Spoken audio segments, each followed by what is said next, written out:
Yeah, man. Famous cartoonist Art Baltazar. As you see, Abraham Lincoln's with me, and we are watching, and you are watching.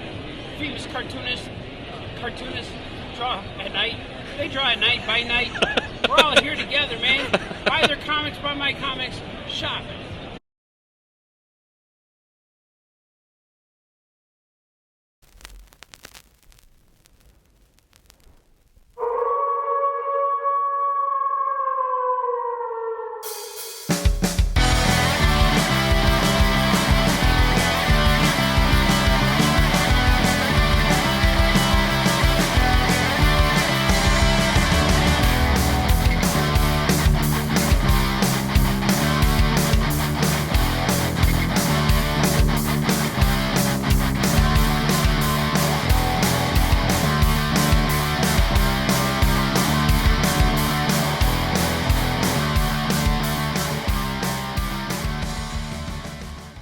Welcome to Cartoonist by Night. I am your host, Anthony Laatsch. I am joined here by Matt Rodgers, D. Brad Gibson, Troy, and a very special guest, a comic book artist and cartoonist who just so happens to have his own listing on Wikipedia. We welcome Jamie Cosley onto the show. Hello, Jamie. Hey, thanks for having me. Yes, glad to have you here. Welcome to Cartoonist by Night. When we bring on an artist guest, we have that guest select the topic, and our YouTube audience already saw the topic. They clicked on the episode, they're watching, but to be very formal with it, what was your topic of choice? My topic is Hanna-Barbera cartoons, and it's something that it's just a long passion that goes back to, man, Saturday morning cartoons, back when that was a thing. Excellent. Yeah, once you had selected that, and I told the group chat, just saying, "Oh, yep, Jamie's in for the show," and I'm just awaiting a topic. And D. Brad literally called out, "I hope it's Hanna-Barbera," and I'm like, "Oh, you're going to be very happy because that is what the choice is." So, what we're going to do here before we kick off the episode, we're going to talk about what we're going to be drawing. So, let's start over with Matt Rodgers. Do you have any idea what you're going to be drawing this evening? Yes. I'm going to draw one stupid dog. You don't have time. You don't have time for a second one at all. You're just gonna do one of them. Well, the thing about the stupid dogs, one sec. Let me Help me to lift up his dog. I have reference. Oh man, Hey, Rolo. Beauty. Here's my puppy. Aw. What's up, eyebrows? How are You you? don't like being up here? There we go. Now you mentioned puppy. So how young is this puppy? She's a strapping 14 years old. Oh wow, that's awesome. Excellent. Let's jump over to D. Brad Gibson. What are you gonna be working on tonight? Well, in preparation, I looked at some of the openings of some of the songs. Like all the songs are in my head all the time, like Eep Op Ork Ah Ah from the Jetsons, and Yeah. so I'm gonna draw the guy who sings that, and then I'm gonna do one of the opening with Lippy the Lion and Hardy Har Har, and they're swinging on a vine, and I'm gonna do Snaggle Puss exit stage right or stage left, whichever way he's going. And I think and then the Flintstone one is gonna be a portrait of Fred's Uncle Giggles in the episode where he has to go to the haunted house. Oh man, He's got this big giant axe. I don't know if you've seen that one. I have. I learned so much with D. Brad on the show here. I can't wait to check that out. Maybe Captain Caveman flying through the air. Gosh, I love Captain And Caveman. son. And so, and the first episode of Quick Draw McGraw where he shoots himself in the face. Back in the days when cartoons shot themselves in the face. Yeah. Probably. Troy, do you have any idea what you're going to be working on tonight? Not really. Sorry. That's all right. I think you do very well with once we kick off the episode and you start putting pen to paper. So I'm just kind of waiting on some ideas. Like, I see Yogi. I could draw a Yogi Bear. So there we go. So I have two sketch cards that are pre-penciled, and I know I'm going to at least be working on one of them. So I will reveal my pencil sketches. Now, I wanted to do this character, but I had an idea. Once I was looking at the design, I'm like, you know what? I think I can do a little mashup, a little throwback to our newspaper comics episode. So for the Great Gazoo, it's going to be All a right. Beetle Bailey-esque Gazoo. So I threw some course. Beetle Bailey-ness into that design. And I figured, you know what, that actually works pretty decent. So That's great. I may If you not. look, Yes, I'm sorry, I didn't mean to interrupt, but no look problem. at D. Brad's screen, the ant guy. Is that Adam Ant? Adamant, Yeah. yeah. The mixture of Kazoo Oh yeah, and yeah. Beetle Bailey kind of has a bit of a Adam Ant thing going. That's And then cool. then he's got the big A on his shirt, so kind of an Elvin and the Chipmunks too. I don't know where they Yeah. fit into the universe, Yeah. but we also mentioned Captain Caveman. So this is the one I'm excited to start with because he's my favorite Hanna-Barbera character. So I sketched him out here, just kind of resting on his club there. So all That's right. cool. So, and then while we hang out and draw, we're going to be hanging with Jamie Cosley here. We're going to be talking about his life as an artist. We're going to be talking about Hanna-Barbera and all of that fun stuff. And to kind of set it off, Jamie, you did mention your love for Hanna-Barbera, but if you'd like to expand on that, feel free to take the reins and let's hear about that love for Hanna-Barbera. Oh man, I'm full screen. Yep, zoom back out there, Rodgers. There we go. Oh man, that's great. Oh, but you're done. I'm finished. That's awesome. That's great. He sure is a stupid dog. Yes. That's great. Yeah. Well, yeah, we were just talking before the before we went live, and I'm one of the elder statesmen, I guess, and I grew up in the 70s when you got up super early on Saturday morning with a bowl of cereal that you shouldn't be eating because it was too sugary, and 9 times out of 10 you had a towel with a clothespin because you knew the Filmation Batman was coming on later on, usually around 11. But until then, you just gobbled up as much Hanna-Barbera as you could. I loved Jabberjaws and Captain Caveman and Scooby-Doo and Yogi Bear and the Wacky Races. I mean, all of that stuff is just ingrained. And if you're familiar with anything I draw, then you're like, yeah, I see that. You've ripped them off quite a bit.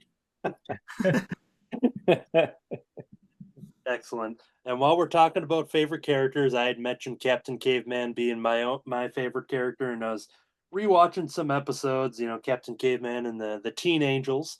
There was a possibility if I was going to work digitally tonight, I was thinking of doing Captain Caveman with Josie and the Pussycats as the Teen Angels.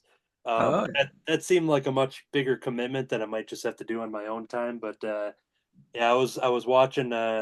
I did a quick subscription to what's the Boomerang, that the cartoon app. Oh yeah. So I was starting because they got a lot of the Hanna-Barbera stuff on there. So I was going through there, and I'm like, you know what? I got to scoop up Captain Caveman DVDs. So I've got that in my shopping cart at the moment. So oh, cool. Is Boomerang still like crazy cheap? Because we yeah, had it for years and it was like maybe $4 or $5 for a full year or something Oh, ridiculous wow. like That is that. cheap. yeah, I think it's at like a $5.99 monthly or something, if I'm not mistaken. Okay. Yeah, Can you stream it that's on your better, I TV? guess.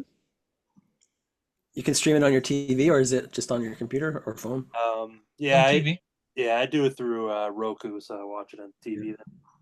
That's good. Let's go over to Matt Rodgers. Do you have a favorite Hanna-Barbera character or characters?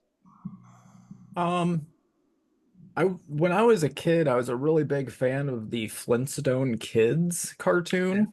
Yeah. That one was a lot of fun. I like the fact that they kept Fred's voice. He was like, "My name's Fred." That was always awesome. I like that one. I liked Smurfs, obviously. I like the Snorks, which I always thought those were a rip off of the Smurfs, but guess what? Nope. No. But yep. I didn't know they were the same company. I always, like they say that GoBots are like the Kmart Transformers. Sure. I always thought that Snorks were like the Kmart Smurfs, but they're made by the same company, which is real weird. Yeah, Nope. D-Brad has a treasure. What's funny is I collected and loved GoBots and did not collect the Transformers. So I was just like the little nerd within the nerd. They were like, "Why do you like that? So stupid." I'm like, "I don't know. I guess I just do. I love Around the same time, there was like a one season animated show that had really good animation for the 80s. And it was the Mighty Orbots. Check it out. See if you can find it. The Mighty Orbots. Oh man, It's yeah. not Hanna-Barbera, and they're robots, but I don't think they transform or anything. But just GoBots and Orbots sounded the same. So, but then they came out around the same time. Huh. So it's good. Huh.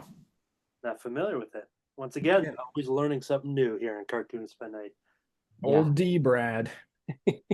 And speaking of D-Brad, favorite Hanna-Barbera characters?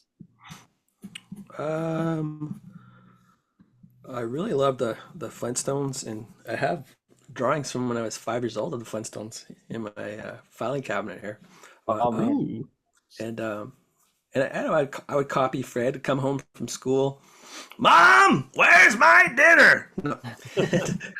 Shut down right away with that one. And it really worked out good that growing up, your neighbor's name was Barney, so you actually just got to go, Barney? Yeah, Barney. That ends my Flintstone impressions. I just had to figure out how to get that in there. So I love the Flintstones, and I think for a while, it depends on the years what was my favorite, but looking back now, my favorite Hanna-Barberas are the earlier ones that were like shorts. They're kind of more like theatrical cartoons put together, like the old Yogi Bears and Quick Draw McGraw, Huckleberry Hound. I really enjoy those ones because they were written by Walt was it Foster, Warren Foster, and Mike Maltese, who used to write Looney Tunes. So they're quite slapstick and funny, those early ones. I really like those.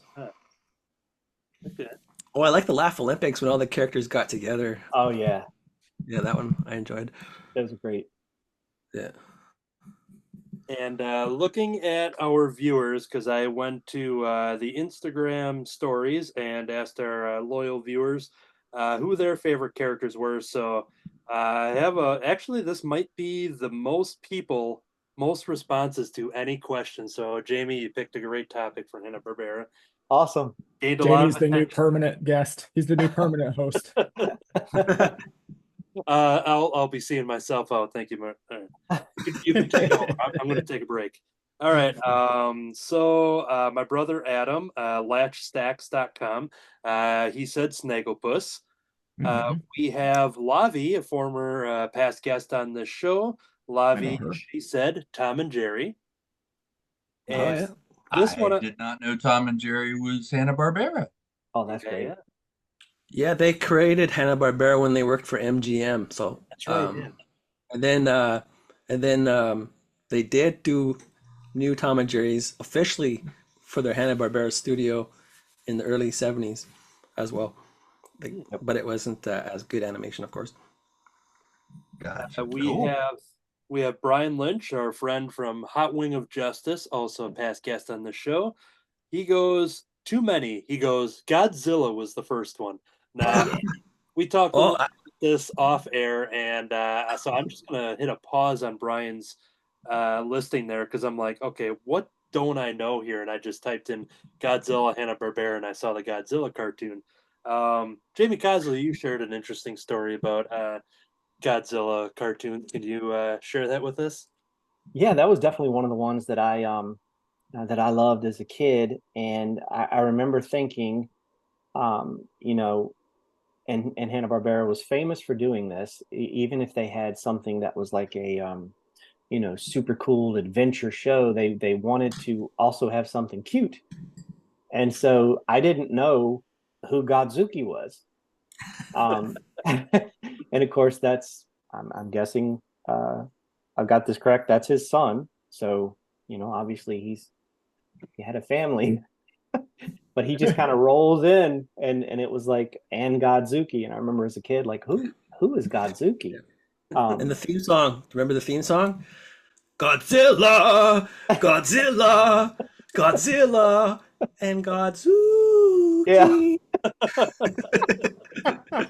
Wow. that's right. They really drew that out, and it utilized a lot of the same sound bites that you would hear on Super Friends, and any of those other cartoons that, like I said, were more like adventure or heroic style. And it was kind of funny to listen to the voices, going back and watching Godzilla today. Of course, as a kid, I didn't recognize any of that, but yeah, Godzuki. That is awesome. Wow. Going back to Brian Lynch, so he started off with Godzilla. He mentioned Grape Ape. He's got the Banana Splits in there. He's got Adam Ant, Magilla Gorilla, Secret Squirrel, and then he had to actually send a second reply because Instagram told him he typed too many characters, literally. Dear. So he continues to go, oh, I can type more by adding Hong Kong Phooey, Peter Potamus, Super Friends, and so many more. He stops there, but yeah, so naming a bunch of good ones there. We also have Eric Wolfgang, who said the same thing that Matt Rodgers said on our Facebook posting, but El Kabong. Yeah, He's the best, go. man. So That's yeah, awesome. Eric Wolfgang, also a past guest on this show. We do get people that comment that just weren't on the show, so I'm going to mention them too. We had Rod J. Sloan. I think he was new in one of the previous episodes for a follower of us. He mentions Scooby-Doo, Yogi Bear, Huckleberry Hound, Fred Flintstone, Dino, and Dino Mutt. And Dynamite. Dynamite and Blue Falcon. Blue Falcon. Yeah. Cool. Oh. So, what was Space Ghost? He wasn't Hanna-Barbera, was he? Yes, he was. Yeah. Was he Hanna-Barbera? Okay. Because Blue Falcon, wasn't he involved with Space Ghost? No. What am I thinking of? There was somebody, was it the Falcon? Like, there was a character in Space Ghost that was like a falcon-y sort of thing. Oh, I don't know. I'm not sure. Ignore me. Blue Falcon and Dynamite used to appear with Scooby-Doo. They did like a split show. And of course, and I mentioned simply because some of the cast the cast and crew, they kind of rotated in between, but Filmation would do the new adventures of Batman, and that would usually come on late Saturday morning, like around 11. And a lot of the same artists and writers, and even some Disney folks worked on both, but Blue Falcon was, if you loved Batman, then you were like, what is this Blue Falcon? And you were hooked. I mean, Hanna-Barbera was famous for taking whatever was popular and coming up with something that's a lot like it. Yeah. I might know. Okay.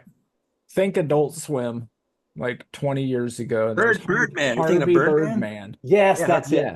Birdman. Yeah. And he had the Falcon guy. Yeah. Because he was a character in that show. He had like an Antonio Banderas sounding voice. He was like super suave. Yeah.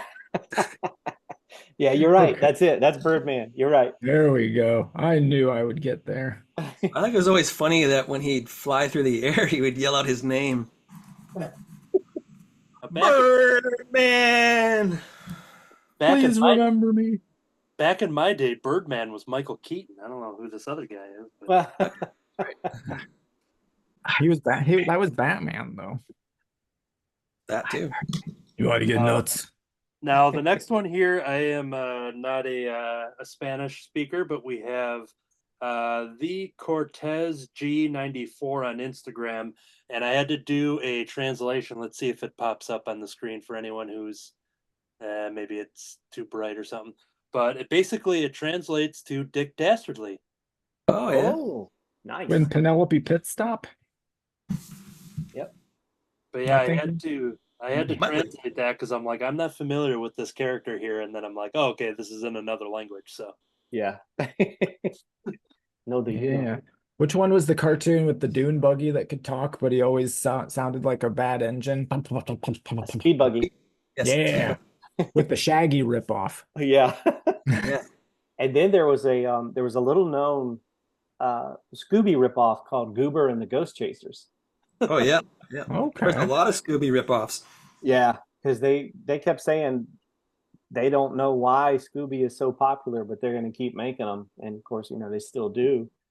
But yeah, Clue Club, that was another great one. Galloping Ghost. Galloping Ghost, Funky Phantom. Shoot, what was the other one? I need to reference my.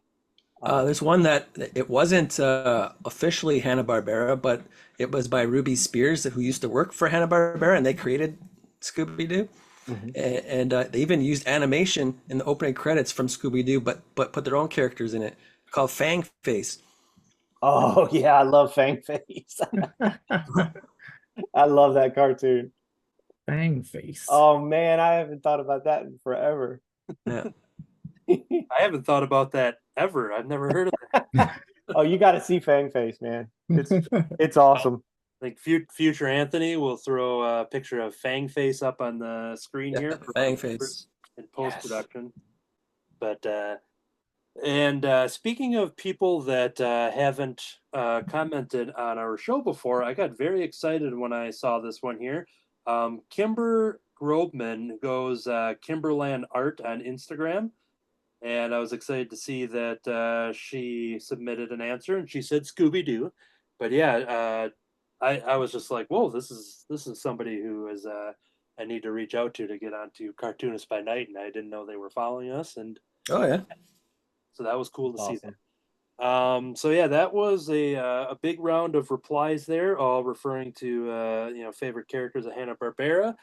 Before we jump into the next little segment, let's take a little look at what we've been drawing. I did a little inking, got a little color background. I'm about to jump in with some. I got some couple different choices here. I pulled out. Where's my other one here? With the club and for his hair. So as pretty much that's my next little mission.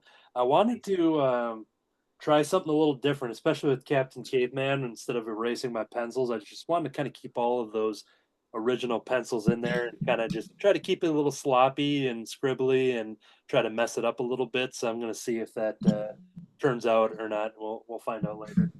Don't forget his son. Yeah, maybe I got room on the back. There we go. I think it's funny if I look at right now, right next to each other, we have Quick Draw blowing his face off, right next to Yogi Bear missing his head. Or is that Magilla Gorilla? I'm sorry. It's Yogi. Okay. Although There's a picnic. since you questioned it, I'm starting to wonder how good of a Yogi it is. Well, Oh, that's it great. kind of looks like he might have a little pork pie hat on and your pencils that are like 2 inches tall on my monitor. So Sorry. is he's the one that, what was the name of the was it Mr. Peebles? Was that the owner of the pet shop? Yeah. Mr. Yes. People. Yeah. Yep. That guy was awesome. Yeah, So awesome. was Secret Squirrel Hanna-Barbera? Yep. Yeah, that's right. And Yep. Morocco Mole? Yep. Oh my gosh. Hanna-Barbera rules, man. Yeah. And right now, if you have it started actually Tuesday. Me TV Toonz is running all of those. I watched Peter Potamus yesterday at lunchtime, Awesome. and what is it, Squiddly Diddly, and it's like, oh my gosh, I mean, these are the best. And then on the weekends, I can't remember when we talked about it, but Saturday they're going to have an episode of the GoBot, so I'm pretty excited about that. Yeah. Is Peter Potamus the one that says, "Hey, did you get that thing I sent you?" From Harvey Birdman? I think so. Does he have like a safari hat? Yeah. Yeah.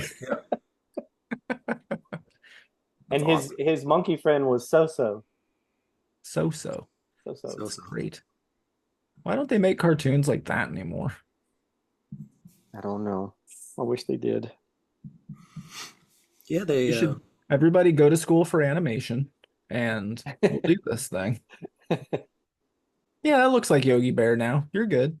And that's a good segue into, because I think I may have forgotten Troy in the round when we're talking about favorite Hanna-Barbera characters. So if you want to Yeah. jump in there. You know, I don't really have one, but I do have a pet named Dino. I have a tortoise named Dino. Oh, that's Oh. awesome. So I guess I should say Dino. Yeah, Is he yeah. purple? Yeah, you should. What Troy, what kind of pen are you using? Um, Tombow Faduna Tom- CK. that's it. Tombow, yeah, Nice. I haven't seen Faduno it. Suke. I don't know how to make it focus. Sounds Oh. French. Oh, It cool. I like them. Yeah, it's good. Good lines. That's Did about you as get- much as I have to say about it. And also on Amazon, I don't know if it's always that price, but I got like 20 of them, or 20, it was 20 of them for $25 or 25 for $20, something like that. It was Yeah. a ridiculously low price. Mm. And this paper that I use is it has a tooth to it, so it's kind of rough on the felt tips. So having a cheap pen is good. These, by the way, I'm also drawing sketch cards. These are just jumbo sketch cards, just Yes. like Anthony. So Troy's My his new product, jumbo sketch cards. Yeah, Yes, Anthony jump- and Troy are drawing on the same size paper. It's just that Anthony is a giant person. yes. Ooh, anybody And want a peanut? And I am but a little gnome. See, when I get those Tombow pens from Michaels, and Uh-huh. I get them in 2 packs, and they're like $3, but they come with one that's the navy blue that you have there, and it comes with a green one, and the green one is a softer tip, like it's more flexible. I don't know if I would be able to use the softer, more flexible tip. I just think use this them to one do is- fills. To do fills. Yeah. Yeah, this one is about as much variation as I'm able to control. And also it helps that I'm drawing so large that I'm able to control it. Yeah, you're the man. If I was doing smaller stuff, it would be much more difficult for me. Heck yeah, dude. Check in with D Brad in your drawing. So we've seen how many have you done so far? Oh, this is number 2. I Number think it's 2. pretty good. Oh wait, it's the second one. Okay.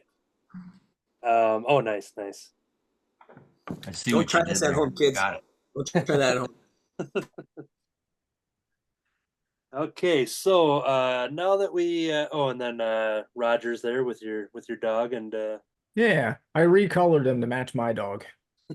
That is so cool. yeah, One that we didn't talk about that was a huge influence on Blue Scar. Anybody care to guess? It's a Hanna-Barbera cartoon from the early 80s. Thundar. Yes, absolutely. Thundar the Barbarian was a huge influence on Blue Scar. I loved, of course, that was 1980. So I mean, you're in the middle of Star Wars fever, and you had Ookla the Mock, and I'm like, all right, that's Chewie. This is awesome. He's got that sun sword, and man, I just love that show so much. And I got the complete collection a couple of Father's Day ago. And even the villain was very dark side-esque, I think, in the design. But Jack Kirby worked on it in the Yeah, design. Jack Kirby. It's like, I mean, it doesn't get any better than that. That one again was a Ruby Spears show. Huh. It wasn't Hanna-Barbera, but when Warner Brothers bought Hanna-Barbera had taken over Ruby Spears. So now when they give out the DVDs, they make they say part of the Hanna-Barbera collection, Gotcha. even though at the time it was Ruby Spears. Oh, that's, yeah. But they bought everything and put it under They still use Hanna-Barbera. They don't have a Hanna-Barbera company anymore, but they still use it for branding, Hmm. even though it's all Warner Brothers owned now. Yeah, that was Um, what the late 50s or 60s or so until like what early 2000s, I think it was.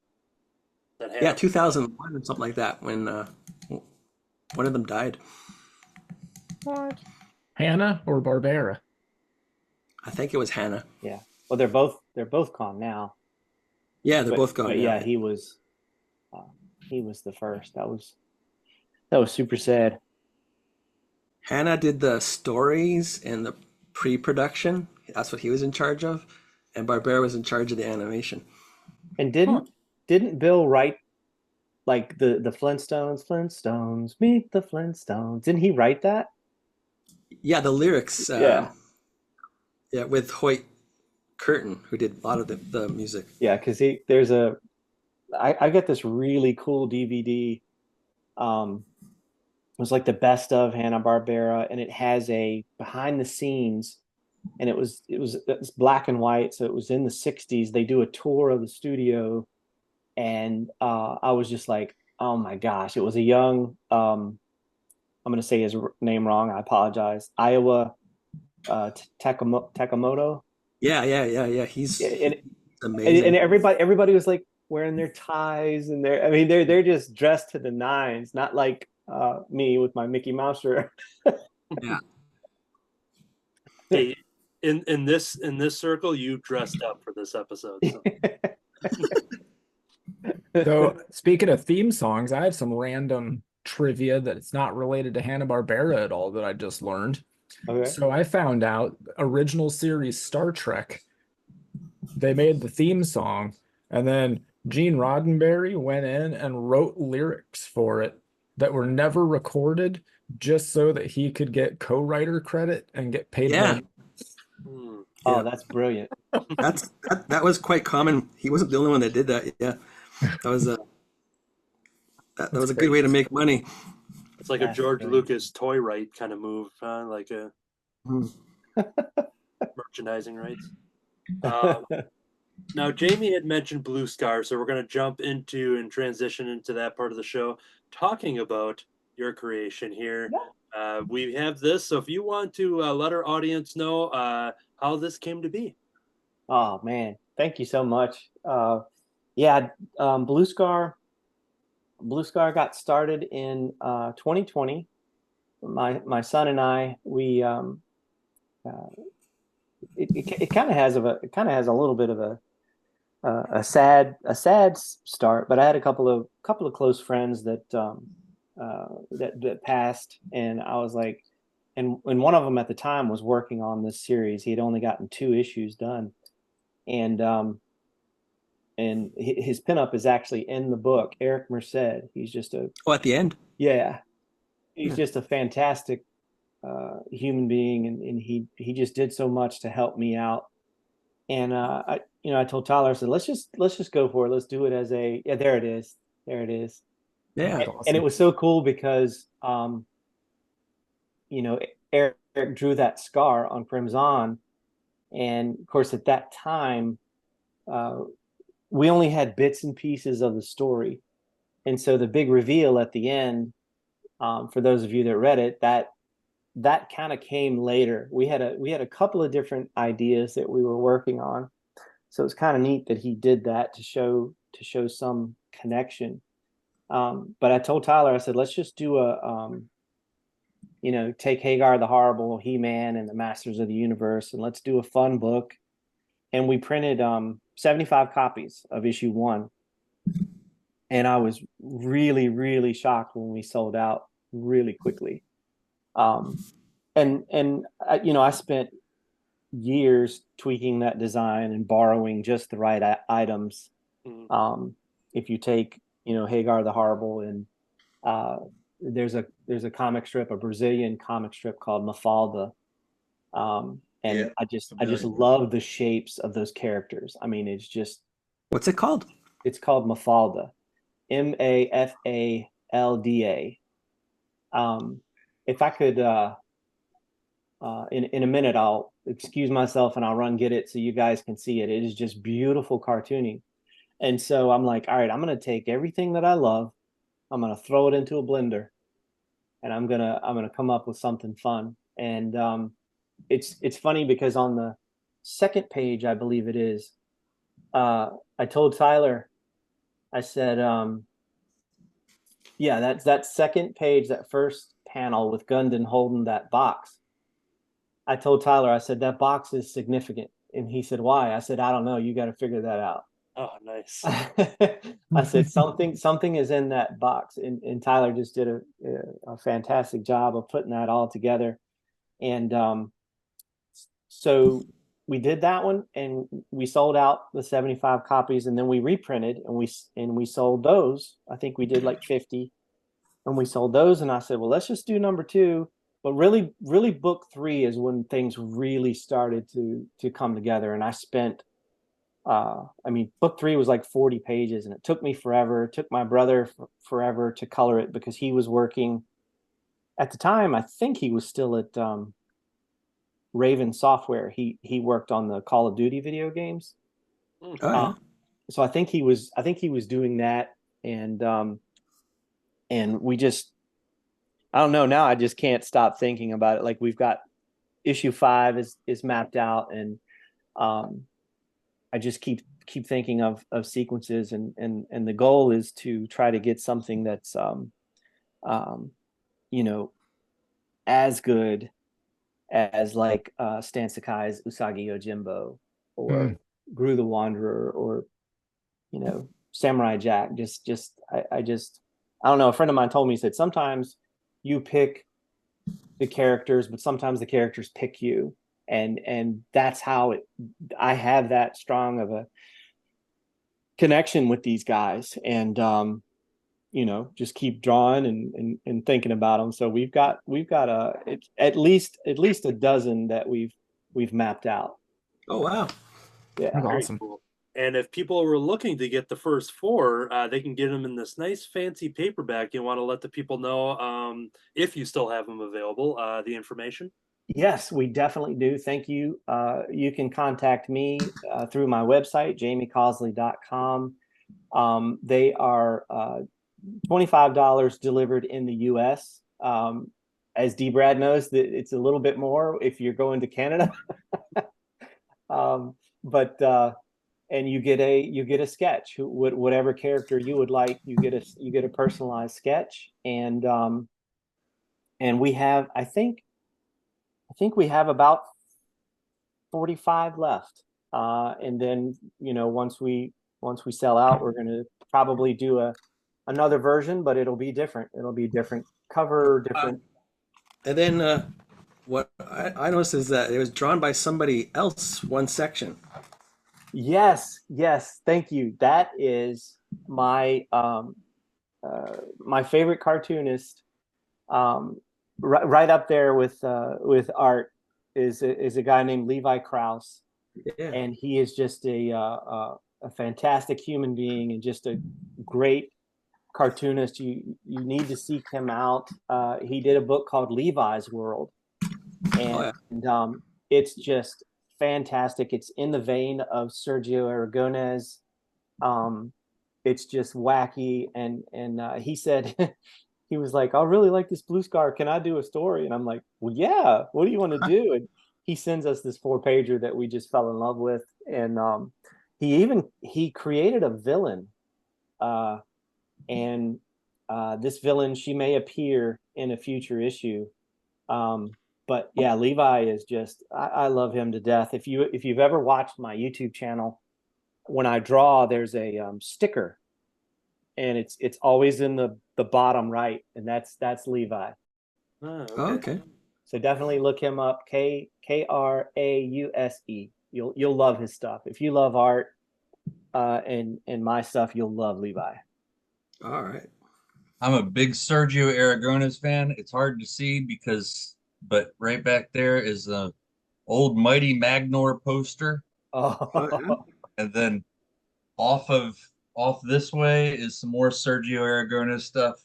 And I have a box over here that's the entire Marvel run of Gru. Oh the yeah. Wanderer, Oh and yeah. a couple of the Pacifico ones, but We uh, we waited not in a line one year at Baltimore, my son and I, because usually when I was getting ready for a show, I just didn't pay any attention to who other guests were going to be.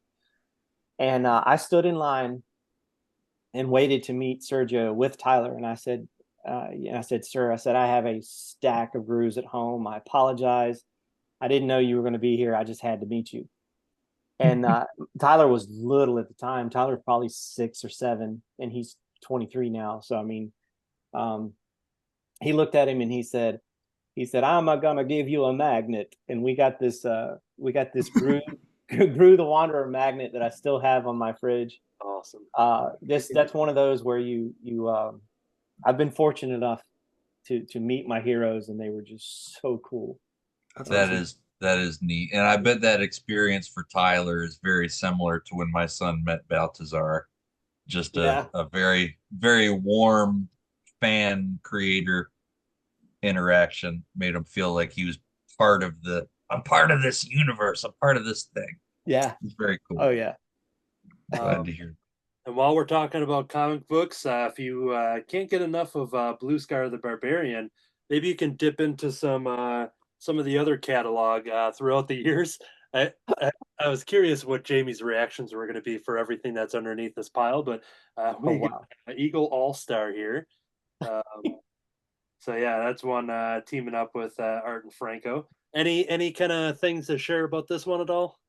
Well, that is my that's my tribute to Blue Falcon and Dynamite. It's it's Eagle All Star and Mighty Meow.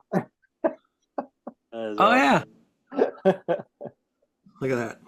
And there's a couple other Art and Franco related things here. How did you come across those two? How did you guys all meet?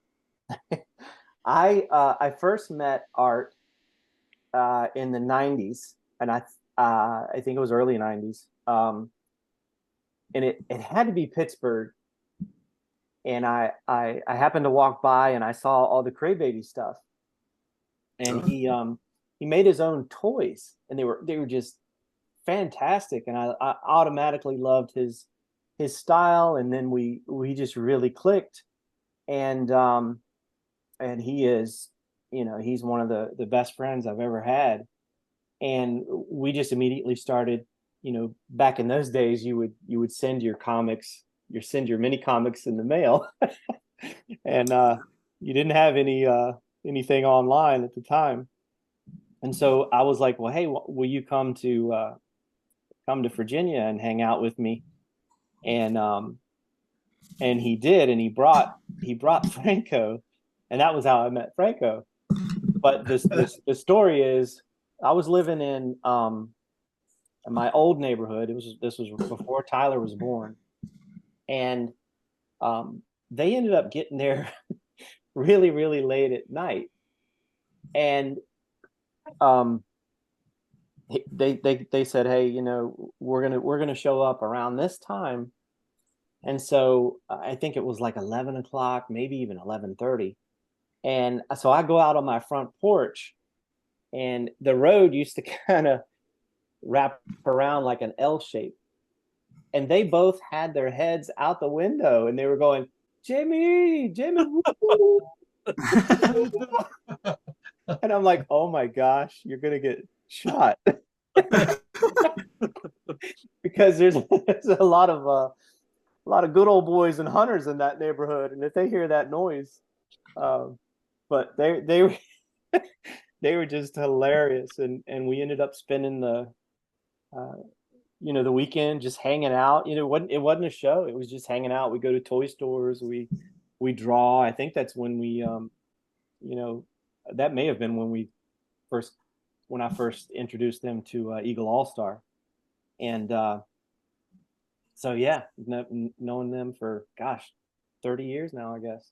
Now, all I can think about is like a cartoon drawing of Art and Franco in a cartoon car where the car is so small and they're so big, and they're just, Like a clown car. Yeah. Yeah. That sounds like, yeah. Woohoo! Was this perhaps one of the toys you were? Oh, that's it, man. That is it. Oh. That is so cool. one of the handmade Cray Babies. Yep. It was handmade. Yeah, he handmade He them. handmade all of them. Yep. I'm gonna jump over to that pile of comics as we keep going down. I got to figure out where I've put them. So we had Eagle All Star. Then we flip through. We've got Glee, the Happy Goth. That's hilarious. I love that. Yeah, that was a loving tribute to Patrick the Wolf Boy. Oh, And so we were going to try to do something where they, interacted. And so he had two older brothers that were very into the scene, and Glee was just way too happy and cheery. And so he appeared in that issue. And then there was a mini comic that I made with Todd Webb, and there was a story that appeared. But yeah, I love that guy. Todd Webb is the nicest, kindest person in any room he is ever in. yeah, I met him. I met Todd when he was a kid. He was like, not even, I don't even think he was 18 years old when I first met him at SPX. And he ended up, he would do like diary style comics like James Kochalka. And if you look at his early work, there's a whole section where he came to visit me, and he drew baby Tyler in his comics. Oh, that's cool. My daughter still has a couple of over the years. I will draw you in crayon for $1 and it will be awesome. Yep. Type of portraits. Every time she spots them, she's like, "I'll be right back." Oh, And he yeah. always puts for $1, he will make you look like you. He's great. He is. Just great. and with the crayon. I am trying to get him to come to the haunted show at the end of September. Very cool. Yeah, we'll have to talk a little about that as we get into some plugs there, because we're definitely gonna have to hear some stories about that. I got me as a crayon. Yeah, the season one cast members of Cartoonist by Night were thankfully all been immortalized by Art Baltazar, and there was an image that I should be able to find pretty easy to see if I can throw it up on this show for us right now. But yeah, we've gotten our sketches done by him, and yeah, He drew one of me years ago, and he always draws me the same with of course now I've got white hair instead of dark hair, but he drew one of me. I had a really, really long right arm and a really, really short left arm, and then he gave me cotton candy pants. Cotton candy pants. Is there a story behind that? I don't know. I don't know why he did it. It's just what came into his head. Yeah, he does weird stuff like that. Future Anthony, you might have to edit this part out.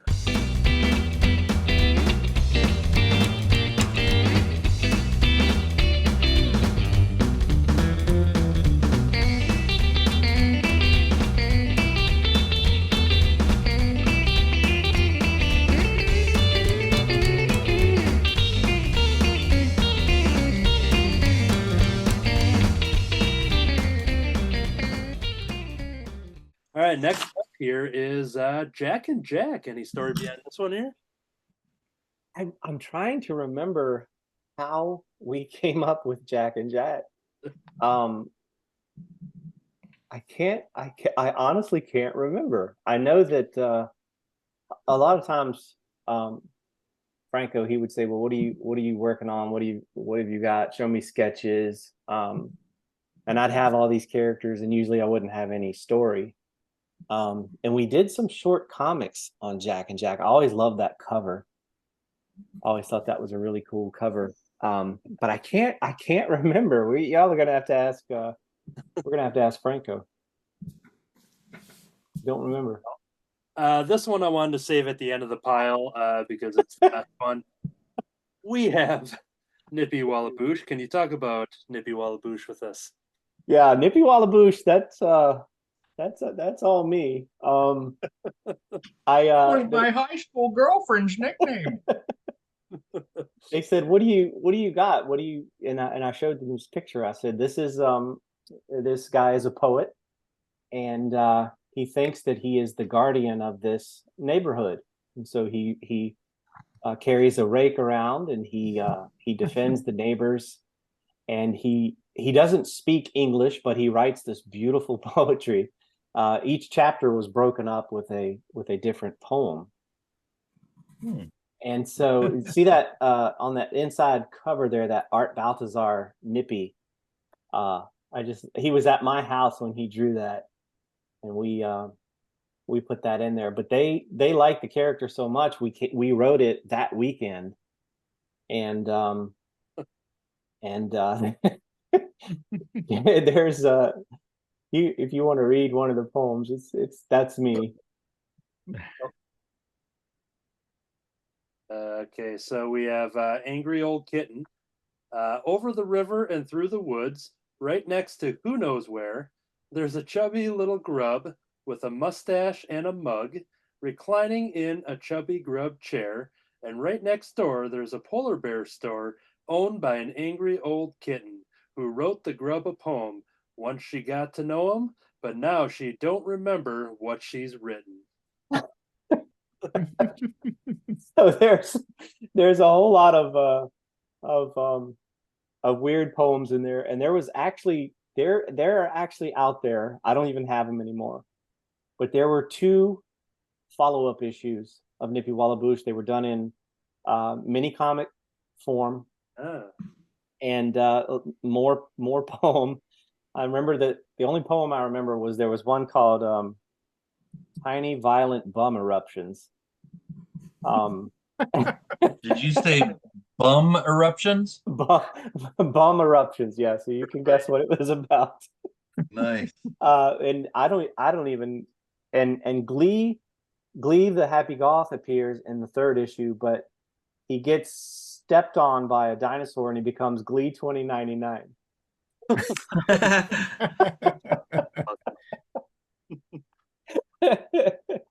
Oh, it's awesome. Now we're gonna jump over to a big topic here. I had mentioned that you are listed in Wikipedia because you have the light side. Can you talk about the light side?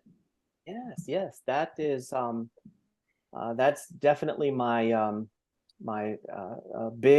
the biggest thing I've ever worked on. For the past 7 years, I've been drawing comics for Star Wars Insider magazine, and I've been able to draw all of my favorite characters, and I do it in a style that would be reminiscent of Sunday morning comics, and I'm super blessed to be able to do that. I've always loved Darth Vader, and it's kind of cool how that came about. I was doing sketch cards for Topps, and I reached out to the editor, and I said, "Hey, do you ever hire people to do spot illustrations, or would you be interested in a comic strip?" And I honestly did not expect to hear back. It's just one of those, you're just fishing. And Jonathan Wilkins, God bless him, he said, "Comic strip, ? Show me what you have." And of course, I didn't have anything because I didn't think he was going to respond. So I spent the next day. I was working on a children's book, and I took the next day and I wrote a bunch of gags. And one of the first ones I did, which was the first one that appeared, was there's this guy, and he's got a camera around his neck, and there's this long line of characters, and at the end of the line is the Rancor monster and then his handler. And all of the other characters are super cute, like Ewoks and Yoda. This is before Baby Yoda. And the photographer says, "Sir, I'm sorry, but today we're only we're only shooting super cute Star Wars characters, not monsters. And the Rancor monster's crying, and the guy yells out, "You're the only monster I see," because Rancor is cute. And so that kind of Jonathan really liked that one. But we went back and forth. It had to be 6 months just talking, and he kept saying he would end every email with, "Hey, Lucasfilm, they might not bite, so I can't make you any promises." And so I hadn't heard anything, and I reached out and I said, "Hey, did they ever respond? Because I would like to work up some new strips." And he goes, "Oh yeah, the first one appears in the April issue. I got something for June, but I need some more." And that just kind of, I was like, "What?" I couldn't believe it. And so I'm hoping and praying that one day there will be a collection, because like I said, there's 7 years now, and I think they should. Yeah, I'd jump I all over agree. Will that. that come out monthly? Is it a monthly? It's Bi-month? it's kind of like a weird, like, I don't know, like 9 times a year or something. So whatever that ends up, Oh, okay, yeah. not quite bi-monthly, but not quite monthly. It's weird. Yeah. Maybe the summer counts as 2 months. Yeah, it's something like that. Now there was one souvenir edition where they did a collection of like 6 strips, and that was really cool seeing that, seeing those all together, because it was some of Jonathan's favorites, like Mando, of course, Baby Yoda's, Ahsoka, Bad Batch, all those kind of things. So yeah, I'm still doing it, and turned in. I'm really excited about the next 2 that are coming out. But yeah, I keep asking him. I'm like, can't we do? I said, even if we do like a digital collection, man, let's just put it out there, see what happens. And Here's hoping. yeah. We're gonna jump into, and sometimes the guests can see it or not, but did you see the share screen images I put up, Jamie? Yes. Okay. Sometimes depending on window settings, so I just want to make sure, because we're gonna go down the line here, and I picked up some other random images here, so I'm gonna put them up on the screen as we cycle through them. Let's talk about Zucchini, the snowman. Yeah, this was the first picture book, and really the only, I think, that I actually wrote and illustrated. And how this came about, there was a lady in Texas, I believe it was, and she was a startup publisher, and she was doing a lot of picture books, typical like 24 or 32 pages. And they were in the process of looking for an illustrator. And this was right around the time that I lost my job, which was also right around the time that my baby girl was born. So it was like, so I was really hungry, and just like, I said, I'll do it. And I mean, I did it for like ridiculously low price, per page. And so I started drawing, like, man, tons of picture books from tons of first time authors. And then she said, "You've done so much for us. Do you have any story ideas?" And I said, "Yeah, I got one about this snowman with a zucchini nose." And she was like, "What?" And I said, "Well, I didn't want to do the typical carrot nose, so zucchini has a zucchini nose." Yeah. And I pitched it to her, and she said, "I'd like to publish this." And it was just one of those things that people really liked, but it didn't, like, take off or anything. But I sold quite a few at conventions and stuff, and usually people just said, "What is this?" And I'd say, "It's a snowman with a zucchini nose," and then I'd sell it. Sells itself. Yeah. All right. And the next images here aren't so specific with big stories like that, so I'm going to cycle through them. But if you can kind of talk about growing up, and kind of when art was brought into your life, if you drew as a kid, if they came into, later in life, if you want to kind of expand on how you got into becoming an artist. Oh, sure. Yeah. Well, I definitely started drawing when that's Marker Mouse. And I sent a text to Art today and I said, can I pitch our next book? And he gave me permission. So we're doing our next book is called the Looney Loon Marker Mouse Cartoon Show. Ooh. So Oh, it'll feature my character there, Marker Mouse, and his character Looney Loon, and they're two. It's like a Hanna-Barbera Disney mashup, and it's really really funny. Like we wrote some stuff when he was here in October, oh yeah. and we're gonna have it out for the end of September, Lord willing. Of course, you know he's super duper famous, so he's been doing Cat in the Hat and everything else. But So Marker Mouse, the story behind him, is Marker Mouse like an artist then?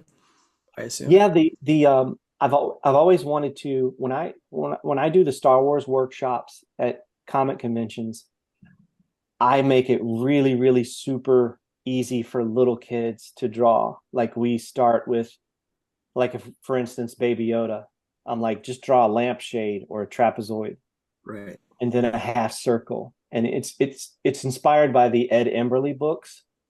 Oh yeah. You know, with just taking basic shapes. And so I wanted to do a book called Making Marks with Marker Mouse. And he basically shows kids how to draw, but very, very simple, you know, that quote unquote anyone could do, because that's where it all begins. You get that little bit of confidence, and then you for some kids, you're going to unlock a passion that they didn't know they had. Yeah. Because I was 3 years old when I started drawing, you know, Popeye and Garfield and Beetle Bailey. Not Beetle Bailey, it was the little dog that belonged to Sarge. Oh yeah. Is that Otto? Otto. Yeah. Otto was my favorite. I'm like, who is this guy? So I drew him all the time, and then soon kids in class were like, draw me Otto. And so that passion has just been there forever. And it was, you know, comic strips, comic books, cartoons, just all of it. I just consumed it all. And just because you mentioned Otto, I've got him. Oh, There you go. where did you get that? So I think it was off of eBay, but there's a whole set. There's like probably like 9 characters or so. Pretty much everybody from the main cast. So they're all just like little PVC figures, and I got them for a pretty decent price. So they're pretty cool. I got to get him. That's awesome. Very cool. And because you had mentioned the with our Baltazar and that project, this would be a good time to cut over to the other collaboration you had, if you want to talk about this. Yeah, that was so fun. That character, if you'll notice, if you still have your copy of Nippy Wallaboosh. Yes. Okay, on the back cover, you know, Art always used to put pictures of, yeah, see, that's my boy. Oh Right, yeah. so you see right above that little vampire pony, that right there is the very first Spitfire Space Cricket. Oh. I drew him. That would have been back in the year 2000. And so Art and I have been talking off and on about doing something together for literally 20 years. Oh wow. And finally I was like, well, let's do Spitfire Space Cricket and Meteorite. And so we started trading off pages, and he would send, like, the first 10 pages he sent to me, and he said, Jamie, draw your character here, draw your character here. And he had like what he calls a love letter to me. And we ended up selling the cover, the first 10 pages, and the love letter.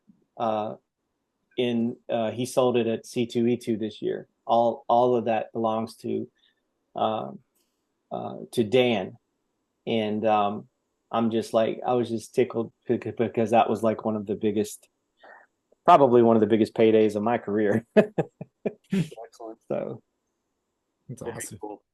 It's a perfect combination, those two. Mhm. thank you. Those two Thank you. characters. I love that. Oh, yeah, I sold that. I sold that piece, and I wanted to just do my take on the Wizard of Oz, and just try to be as expressive as I could. And Yeah, of those course, facial expressions really stand out. thank you. Just being a big fan of the movie and um, reading up on it's kind of sad when you look at the background info on this and poor Judy Garland, how she was treated. It's just like Yeah. awful. But her, I'm such a big fan of her voice. I just think she just has a gorgeous tone to her Yeah. voice, Yeah. and I just wish that she hadn't been abused by so many people. And going through some of the images, we mentioned Patrick the Wolf Boy earlier. And these images here are just ones that I kind of scrolled through and just whatever caught my eye, and I figured these will be some good ones. So there's nothing in particular, just kind of showing off different, your style and different characters and everything. And this one's great with the what's this? I don't know what this thing is here in the middle, but yeah, just kind of going through. Let me cycle through some of these here. And while I queue up the next one, we have a question from Kevin Wolf from Happy Wolf Art, our friend over at Happy Wolf Art. Troy, I had to slow that down. Wolf Art. Past guest on this very program as well, but he has a question here. So as I ask you this question, I'm going to cycle through the other images that I have. Okay. So for Jamie, love how he blends markers and color pencils. Any chance you would consider doing a video on this technique and thought process regarding that? Can you kind of talk about working with markers and color pencil blends? Sure. Yeah, I hadn't thought about it doing anything like that, but I certainly would. Oh, that's by my buddy Jesus. We actually traded. Oh, okay. I did a what did I do? I did something for him. Oh, it was OMAC. It was OMAC, and Oh, he sent me that. So that's Jesus Marquez. Okay. He's a fantastic artist. I love him. Well, this is a great. This was meant to happen. I plan to show somebody else's art for you to plug that. So Yes. it was all scripted. Because I will say, like going through your art, like you do see different styles in your work, and with the cartoony work, and then you're kind of talking about the. I thought I had the Star Wars Topps cards images, but I have some stuff myself that I bought from you of very realistic drawings and stuff. So it didn't even for a second think that this wasn't yours, just because going through your page, much like Franco, where you kind of just see a lot of different, you don't stick to one specific style, basically. So Right. Right. Yeah. yeah, But as far as like what Kevin was asking, yeah, I definitely a lot of it is uh just trial and error and trying to learn just like with that the Darth Vader painting, which is sold now. I just like can I get that sketch quality on canvas, and I was just really happy with the way that turned out. But sometimes yeah, turned out great. it's just slapping stuff together. That dog's adorable. Is that based on a real dog? Yeah, there was I was looking through Instagram, and there was this little bulldog named Winston, and I thought he was adorable. Yeah. So I just stopped what I was doing and just did a cartoon of him. very cool. And you mentioned Stan Is as cute as Sakai. can You've be. got a lot of Usagi drawings, so there's got to be some love behind that, I bet. Oh yeah, a lot of I have a Patreon site, and a lot of the people that support me on Patreon came from the Usagi Yojimbo Dojo, which is where they all hang out and talk about how awesome Stan is. Oh, Yeah. And of course, a lot of folks are cartoonists, and so I started sharing, and then and those folks actually bought Blue Scar, and so it's kind of cool how that came about. The That is first cool. art I ever saw of yours, Jamie, was Usagi art on I'm in a Usagi group on Facebook. Yeah.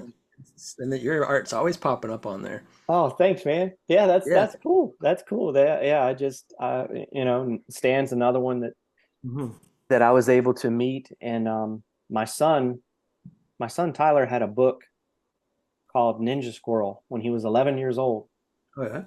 and Stan Sakai drew a picture of Ninja Squirrel Ninja Squirrel.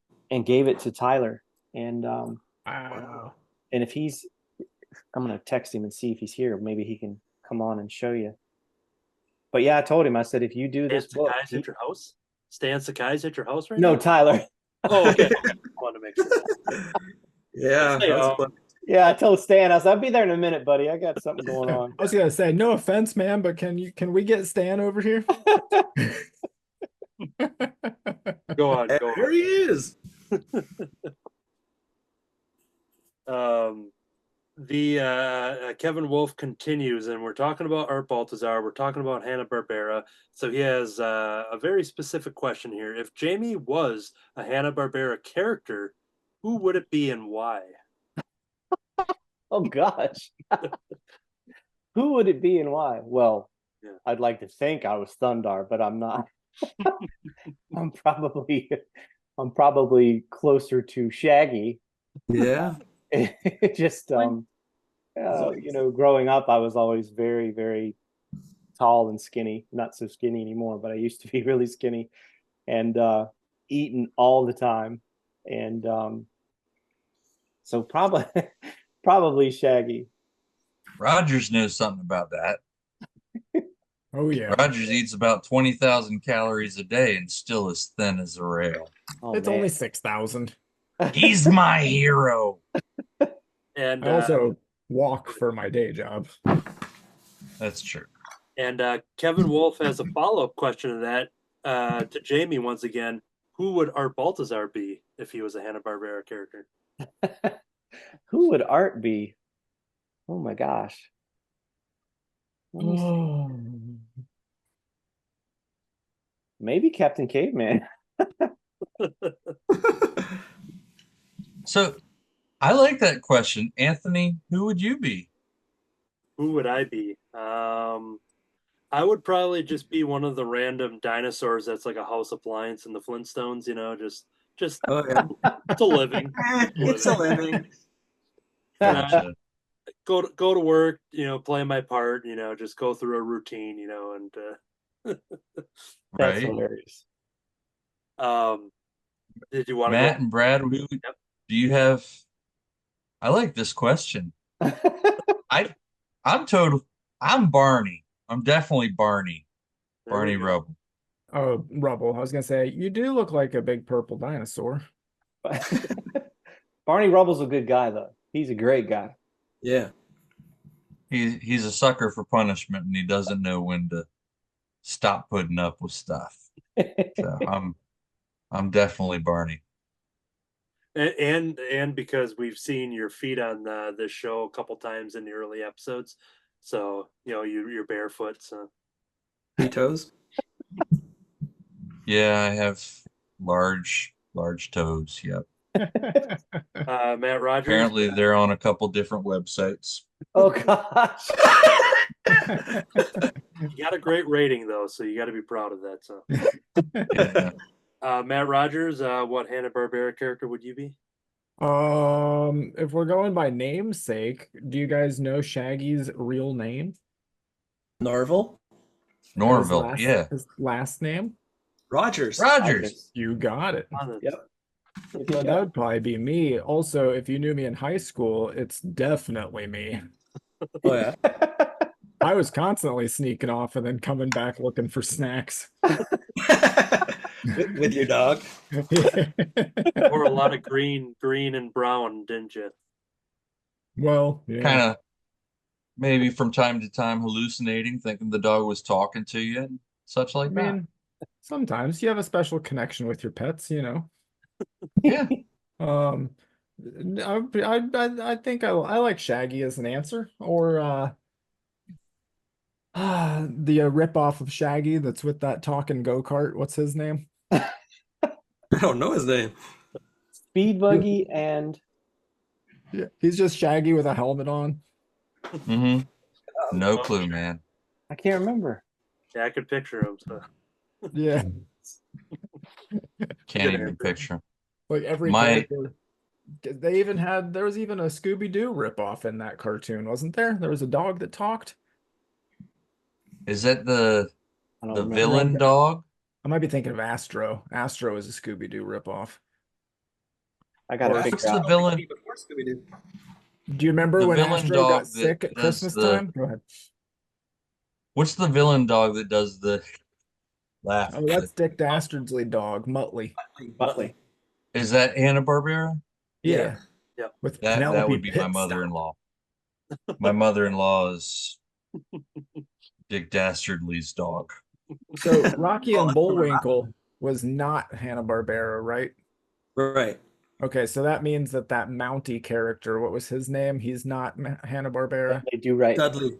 Yeah. Dudley Do-Right totally seems like he would be a Hanna-Barbera character. Oh yeah. He's a Bana-Harbera. So That's Jay Ward, isn't it? Jay Ward. so who did those? And that was the same company that did like George of the Jungle. Who was that? Yeah, Jay Ward They were. Productions. Oh, That was the name of the oh, company? Yeah. Jay The- Ward. Jay Ward. The guy from Speed Buggy, his name was Tinker. Tinker. yeah, Tinker. I'm Tinker. I like and, it. and D. Brad, who are you if you were a Hanna-Barbera character? What kind of ducks? Is there a Yeah, do they have any ducks? character who talks slow? Trying to think of somebody like that. Hmm. You don't really Well, talk they have slow. that one little guy. Is Droopy? Is he a Hanna-Barbera? No. He was. One year they did. I think one year they did him, but yeah, no, yeah, I don't talk that slow. No, Yeah, Like, I mean, Huckleberry. You're Huckleberry Hound, man. That's who who you are. pauses before they say it, like pauses. Sure. What was it? I can't think of anybody. You're Huckleberry Hound. The audience won't know. Huckleberry Hound. Huckleberry Yeah. Hound. Somebody will say in the comments who they think. Right. Yeah. And the audience doesn't see how slow he talks because future Anthony speeds up just that track. Sometimes even to the point where you can't even hear what he's saying because it's kind of like I go too far with it. Now, not to get too far off that topic, Kevin Wolf had a follow-up grand question to those towards Jamie. So selecting those characters of a Shaggy and let's say a Captain Caveman for Art Baltazar. Now, what adventures would you two go on as Shaggy and Captain Caveman? That's my the gosh. last piece of his question. So Well, I definitely think we would probably join forces to uncover the location of the magic crayon where we could like everything that we drew came to life. Oh yeah, purple crayon. Yeah, like Harold and the Purple Crayon. Somebody would try to stop us because we would just fill the world with cartoons. and that works out great because Captain Caveman, there's a lot of like Scooby-Doo elements when it comes to like the mystery and the case solving and stuff like that. So Yeah. it seemed like a natural fit that you ended up picking those, not knowing you were assigning yourself an adventure to go on. That's cool. Beautiful. Excellent. Beautiful. And then we have Brian Lynch from Hot Wing of Justice. Question for Jamie. Have you created theme songs for Blue Scar, Mechanics of Mechanicsville, and Pumpkin, etc.? Do you have any theme songs?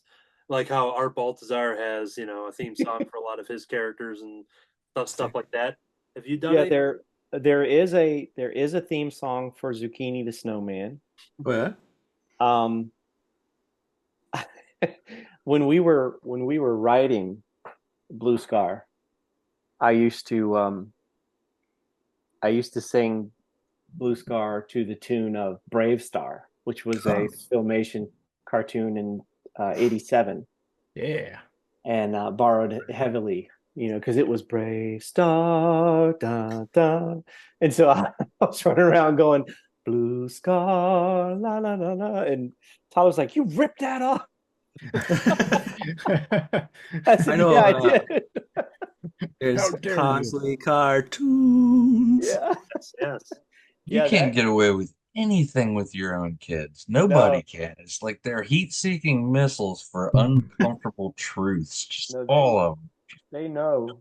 They know. And he was like, and I said, Tyler, it's ingrained in my brain as, Hanna-Barbera and Filmation. So, but no, I wanted to do like a really cool, like 80s metal intro for Blue Scar because we were trying to get a really quick animation done. We were talking to some people, and unfortunately, it didn't pan out. But I wanted to do like a, I don't know.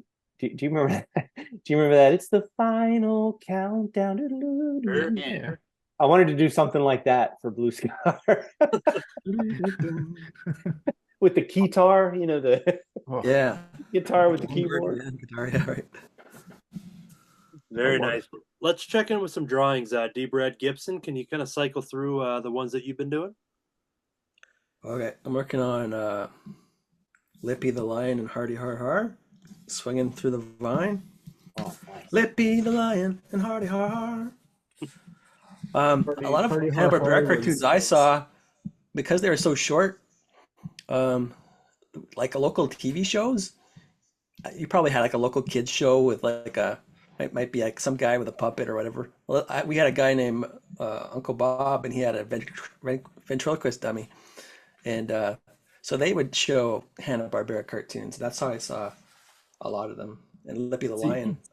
I lived in Germany on an Air Force base when I was like 7 and 8 and 9 years old, and I watched them on the Armed Forces Network. Oh yeah. And every day they would show different stuff. Like Monday would be Oprah, Tuesday was Donahue, Right. so they had this constant rotation. And I always used to see the Hanna-Barbera cartoons. That's how I remember Quick Draw and Lippy the Lion and Hardy Har Har. Who was the turtle with the sword? Touche. Yeah, Turtle. Touche Turtle. He was awesome. Yeah, he's my favorite. He was so good. Dum Dum was his partner, I think. Yeah. Dum-dum. Well, this is the Uncle Giggles. Uncle Giggles. I've never heard of this character, but I Oh love yeah. it. It's Yep. this one episode where Fred and Barney have to stay in a haunted house. Uh-huh. It's great. And then Why is he wearing a barrel? Is he a gambler? he's pretty much insane. That's what we'll say. Gotcha. Okay. And this is the rock star, pop star, whatever, Epop Orc. I forget his I know what that means. Oh, that's great, man. I love you. That is great. Aw. They just showed that on the Me TV Toons. Oh, Yeah. Cap Caveman, nice. That's awesome. So good. Love that. Snagglepuss. Snagglepuss. Very cool. That's nice. Yeah. I love the pose. Yeah, exit stage left. I guess he's going. Yeah, you can see it. You can see him getting ready to. Now, I haven't read many of the Hanna-Barbera DC comics crossovers. I did all the Looney Tunes one though. But anybody else? Did you guys read any of the Hanna-Barbera DC crossovers? No, like the Yeah. realistic ones. But Yeah.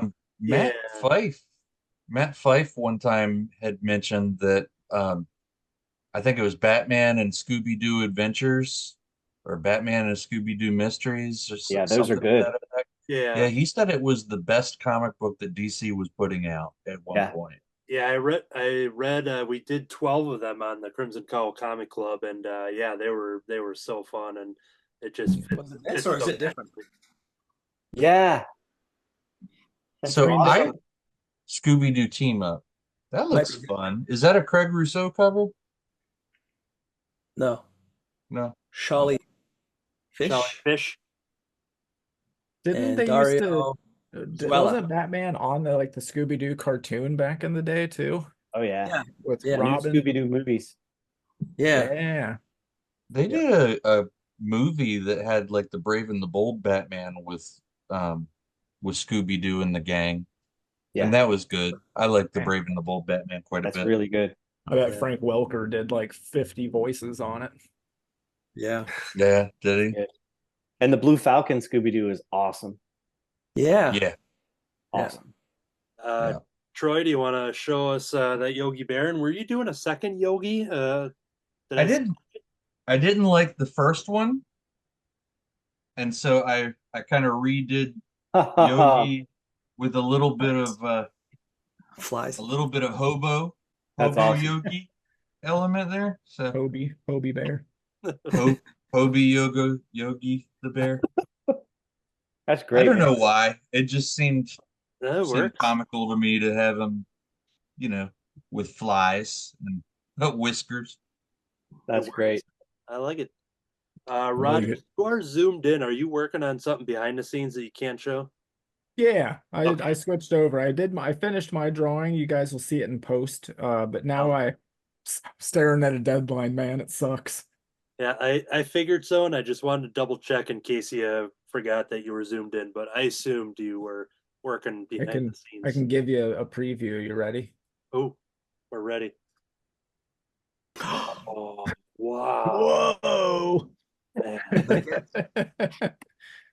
phenomenal. Now it's going to be time for some show and tell. I've got some artwork here from Jamie Cosley that I have purchased over the last handful of years, and I'm going to bring it over to my screen, my drawing screen, just so I can kind of show it off a little better. But I've got a pile of stuff to basically show off more examples of Jamie Cosley's work. So very timely because we had Hey, I recognize that. Nice. That's a good Why is- Spider-Man. I was about to say, why does Spider-Man have guns? That's weird. That's a great dead shot. And we've got this one here, just kind of showing off some of these drawings, and a couple of these. Happy birthday. Is that's not zucchini, that's just a regular one, right? That's a variation of zucchini. Yeah. Okay, cool. Yeah. That looks like a Rankin Bass zucchini. Yeah, I was watching it at the time. Oh yeah. Messy, messy, messy. I drew him as the that guy, the messy guy. I drew him as Joker once. Oh, yeah. It goes together really well. I bet it does. I saw a Moon Boy and Devil Dinosaur that I had to have, so that was one of once in a while you'll do a live sale that you'll do through Instagram, and you kind of just drop them all, and people claim them in the comments to purchase and everything, and those are always exciting because it's just always great stuff, and there's so much to choose from. And sometimes if I get to the post late, I get nervous when I see if there's like 5 comments or something. I'm like, oh no, okay, good. Option C still fit or something. And those live sales are always fun just for that, just kind of the spontaneity and just kind of see what's going to be up there. This one I bought out of just curiosity. Can you talk about what we're looking at here with this Myconic the hedge mouse?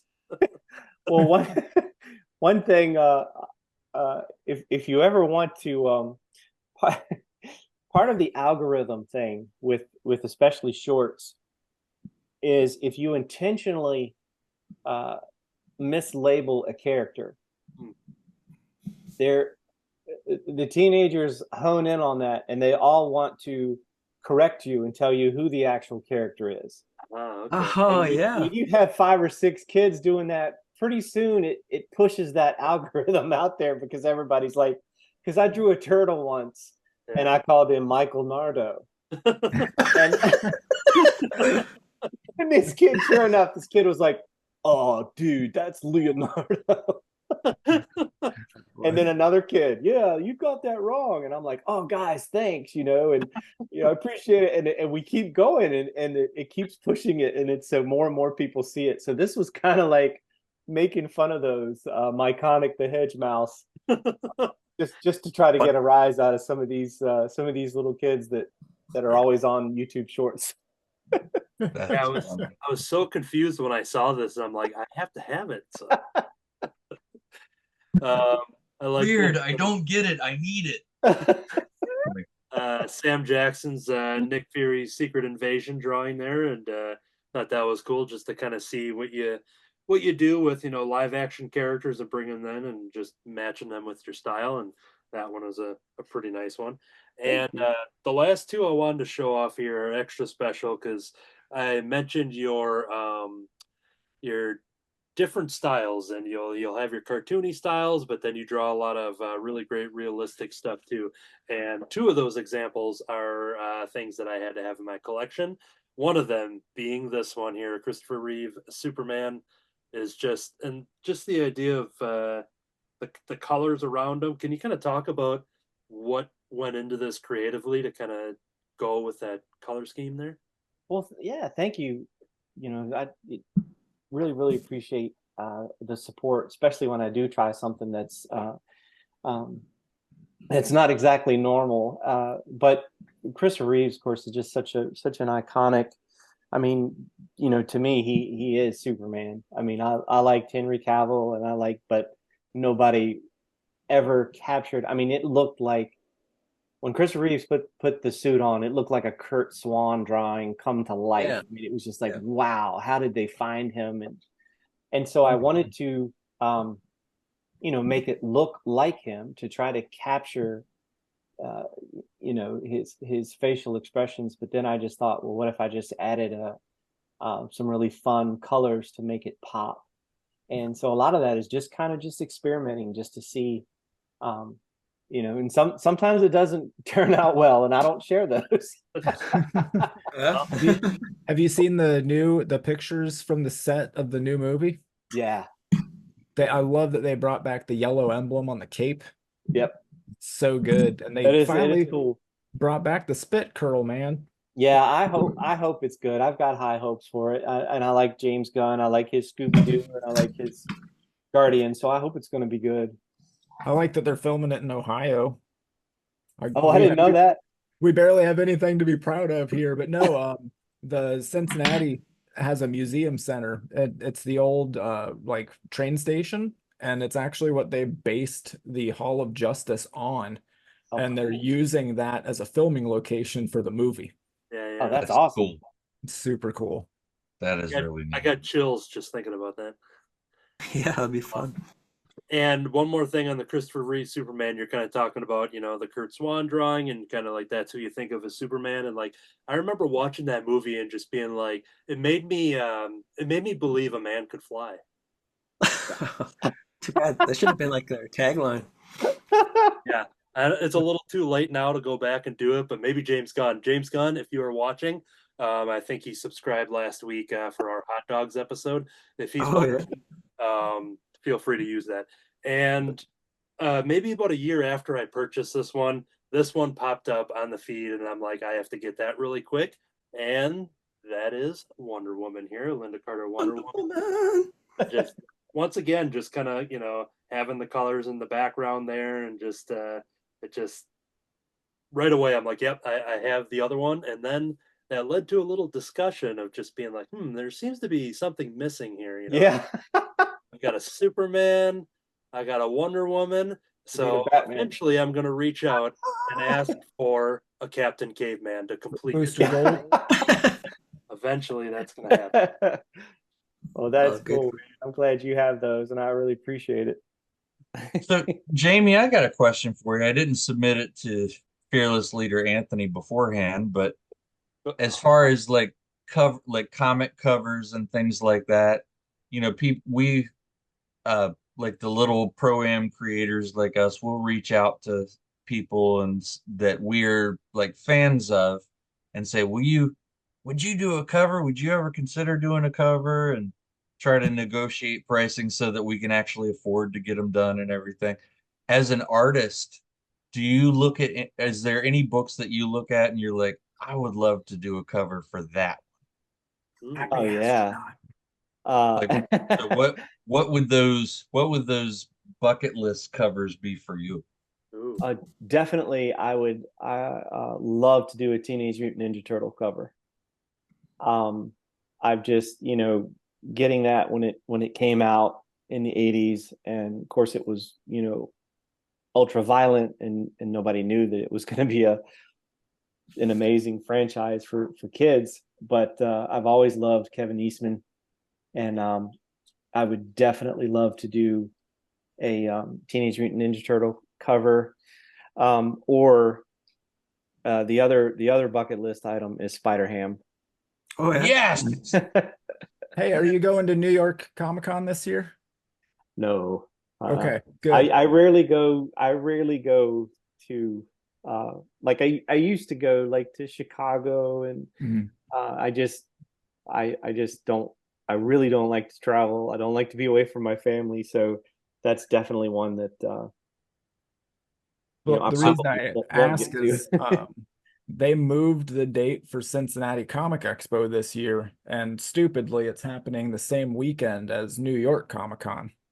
Oh, okay. But the main art guest that they got is Kevin Eastman.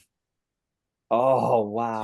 He's like the number one dude that's going to be at Cincinnati while everybody else is in New York. Yeah. And then I'm really excited here in Ohio. We have the what is it? Cartoon Crossroads Columbus. Mhm. Jeff Smith puts on, and they just announced the two main guests are going to be Brian Lee O'Malley and Art Spiegelman.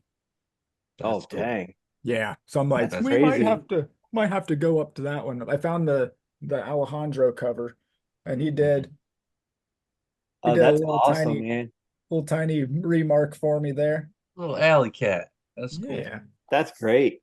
Now there's two Jamie, Alex. closer to you, he's also coming to Durham like Oh, this year at a certain point. I can't remember which one it was, but one of the ones put on by Ultimate Comics. oh Kevin, yeah. Uh, Eastman's Eastman? going to be down there. Yeah, I would Dude, love to. He's definitely someone I would love to meet. there was a Comic Con, I don't remember where, it might have been like in Connecticut or something, and Eastman was there, and randomly nobody knew, but all of a sudden Laird showed up. Oh, He just like walked Oh. in, paid a ticket price, Laird. walked in and just sat at a table with Kevin Eastman and signed books with him. Like nobody had any idea that that dude was going to be there. I have a funny art story. When the one time I went to Chicago, I think it was probably in 2000. I was hanging out with Art and Franco at their table, and that was one of the times I met Stan Sakai, and right across the way, somebody, I guess they were having a really bad weekend, but they just, like Saturday, they like packed it up. They took their banner down, they took all their books, they just left. And so there was this empty table with no signage behind it. And so for a while, I just went and sat behind that table. And I didn't have anything. I didn't have anything out, not my name or anything. And people kept stopping and looking like, "What? Who are you?" And I'm like, "Hey, how you doing?" And, That's awesome. Got pictures for them? no papers, no comics, no signage. I just sat there and waved, and they were like, Oh, okay. "That's amazing." Doing, and of course, Art and Franco, they're laughing at me because they're across the way there. the line starts back there if you want to meet me. Yeah. Yeah, pretend you're like the most important person there. Yeah, I'm not even going to draw for you. I'll be 35,000. That's amazing. I mean, I would if you could pay me what I'm worth, 35 grand. I'll draw you a head sketch. Sure. Yeah, I want it. As we get towards the end of this thing, I want to throw it over to Jamie if you had some show and tell items. I think you had mentioned, if you want to kind of.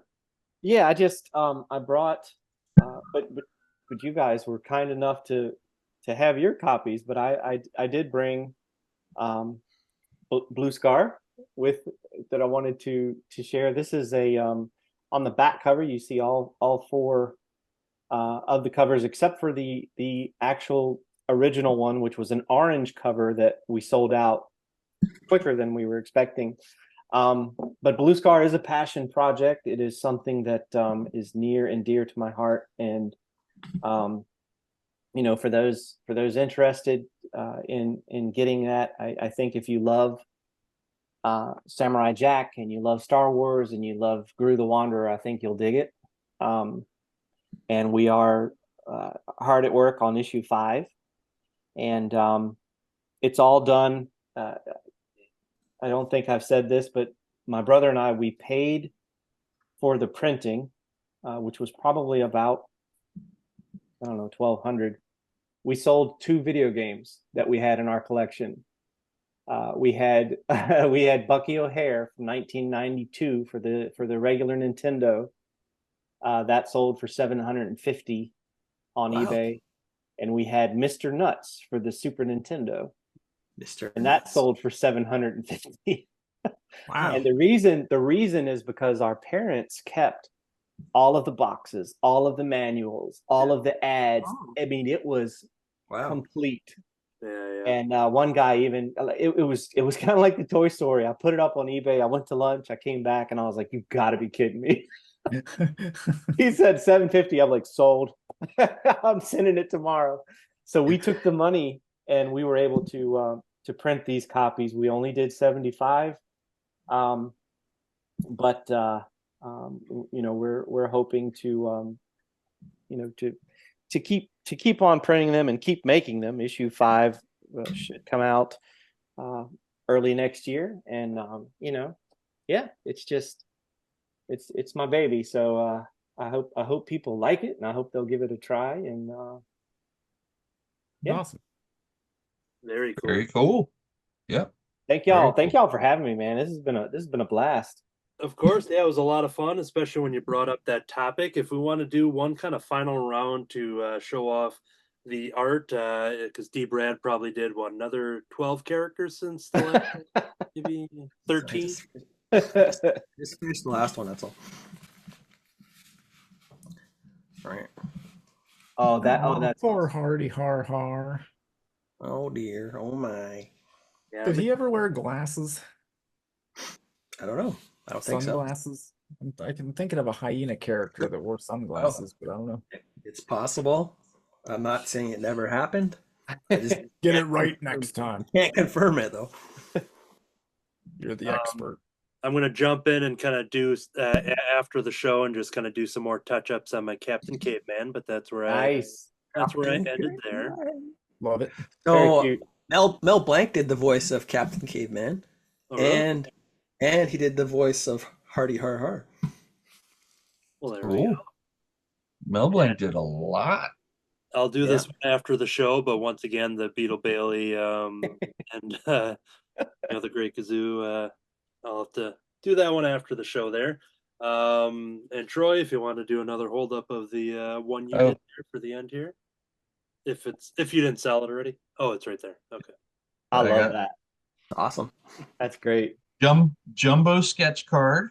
Yes. So nobody ever wants to buy 11 by 17s, but people dig the sketch cards. So it's just a jumbo sketch card. And then this is the one that I didn't really like. I started to work on pine trees in the background. Wasn't crazy about it, so just is it the trees you didn't like? Is that why you didn't like it? I didn't like the trees. I also didn't like his schnoz. Something I don't know. I don't know what didn't work for me, but something just didn't work for me. Like this one. See how the schnoz is kind of like looping up? Right. And then this one, the schnoz was kind of like arching down. Right. I don't know. It works both. This one looks too much like me, so I didn't like it. It's a self-portrait. It's a self-portrait of me as a bear. Yeah. So that's where you would be. We've seen some of your drawings, Troy, whether they're shared online or within our group, and where you've drawn something and maybe you weren't a big fan of it and you put it aside, but then you went back and you've added things. You had the gnome character that you added. Oh, yeah. So, yeah. And so I was just kind of wondering, I'll ask my question after you show off the gnome here, but Battle gnome. Yay. That's really good. That turned out great. That's cool, man. And the reason I bring them up, because you look at the Yogi Bear one, the one that you aren't a big fan of, but there's still some open space there. Like is that something that you can go in and maybe think of like any other characters that maybe other background elements, things that you could Hey, boo boo. that a Like possibility? Boo Boo or Ranger Rick Or even if you had the Great Yeah. Kazoo coming in, like because you have open I air don't know. space basically. I'm kind of wondering if there's maybe an avenue of you to kind of save that drawing for yourself by bringing in other random elements, because there is room to draw on that page yet. So Yep. There's room. I don't know. I'm just throwing it out there. So I'm a fan of your work, and I'd like to see Oh, thank you. I'd like to see that drawing be finished. So. And Thank you. yeah, so I think that'll be the setup. I know Rodgers. We'll see the final work at the end, unless it's buried away there, because you got your deadlines, because you got a book coming out. What's that book again? Slaughter Otter comes out August 28th, and I have to have the art finished and turned in by July 15th. So Ooh. roughly 2 weeks at the time of this recording. Yeah, and I have the worst work ethic in the world. And that's not I have the worst process in the world. We'll say that. I'll show something when you stop recording, so I can show everybody what I mean by that. So yeah, definitely reach out. I was about to say, like, I've seen Baltazar's process online, and it is as confusing as can possibly be. Yeah, his So is you- real confusing. Mine's just really bad. How many books have you put out this year? This year, Uh-huh. this will be the second one. The second one. Yeah, it's not been a productive year because we should be on 3, but Diamond messed up when we did Happy number 5, and it was delayed by a month. Well, how many have you made this year? 2. 2. Yeah, I don't but know we've why been I was working. thinking like the happy stuff is all this year. No, Man, we time started flies. that last year. We did 5 issues in 12 months. Okay, so That's a 5 lot. issues in 12 months, your process is pretty darn good. And you're a cartoonist by night.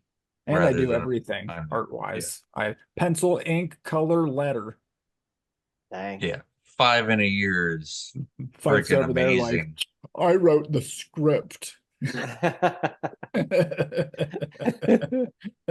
wrote words that other people already made up, and I just put them in a different order. So Yeah, he didn't even come up with any original words.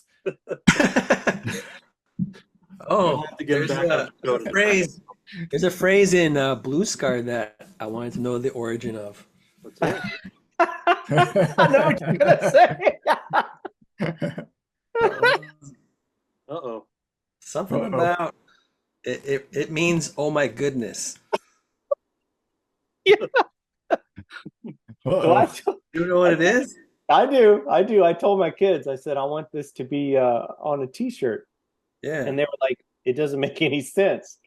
And I Yeah. said, it does. It makes a lot of sense. Basically, on Halmatros is the planet. Oh my goodness is water my poots. Oh yeah. Yeah. That's it. Water my poops. And it came from a ridiculous comic strip I did years ago. And this guy was going on a blind date, and he said, I'm getting all gussied up for this blind date. And he's sporting a t-shirt, and it says water my poops. And the guy says, what does that mean? And he said, it means he'll be home early. It was basically just a gag, because you have to have, in order to get good volume on your farts, you got to have some wetness in there. Otherwise, Okay. otherwise it's just going to be too dry. And that's where it came from. And of course, the kids were like, "Please don't put that in there." And I said, "I'm definitely putting that in there." So Water my poots. Water my poots is where it came from. So I've been told, I think it was Rodgers mentioned it, that Baltazar is not a fan of fart jokes. Not is in Like- the comics. He thinks it's too easy.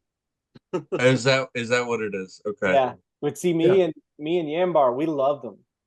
We loved them. We would do we would do fart jokes all the time. And Art's like, There's no, no, fart it's jokes in Blue's Car. yeah, yeah. So I do try to limit them. I mean, there's fart jokes in SpongeBob, but they're very, very rare. Yeah. And so I try to make sure I space them out. But that one was really to get my kids because they were like, please don't put this in there. And I said, yeah, I'm definitely doing it. It's I going had in. one. I had one that I was really proud of. It was a giant moose. Had my main character like ate him, like had him in his mouth, and the way that he escaped was by ripping a big old fart, and then the moose was like, "Wah," and spit him out. And I had done that. That comic was released shortly before I actually got to meet Artie, and I think Rogers had mentioned around that time that he didn't like fart jokes, and that I was like, I didn't want him to see the book. I didn't want him to be like, oh, Well, Fife is you the one that suck. told Fart me. jokes are for dummies. And then it was funny because in Happy, one of the main characters in the first story arc is named Captain Duke, and he has a turd army. And I'm sitting here like,